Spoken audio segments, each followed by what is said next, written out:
সমান হচ্ছে minus x এর সহগ বাই ওয়াই সহগ। তাহলে এরা কি পরস্পর সমান? যেহেতু 1 ও 4 সমান্তরাল, সুতরাং m1 সমান m2। m1 এর মান কত? Minus B by A minus 4/3। এটা গেল কাটা। তাহলে বি এর মান কত? 4a/3। এই মান নিয়ে আমরা কোথায় বসাবো? 3-এ। 3 জায়গায় বসাই দিচ্ছি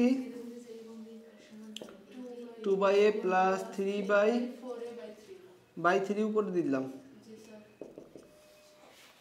বোঝা গেল? আচ্ছা, তো এখন এখান থেকে কত হবে? 4a লসাগু। হ্যাঁ, তাহলে এখানে কত হচ্ছে? 8 প্লাস 9। তাহলে এখান থেকে হলো 4a এত সমান হচ্ছে 17। তাহলে a সমান কত? 17/।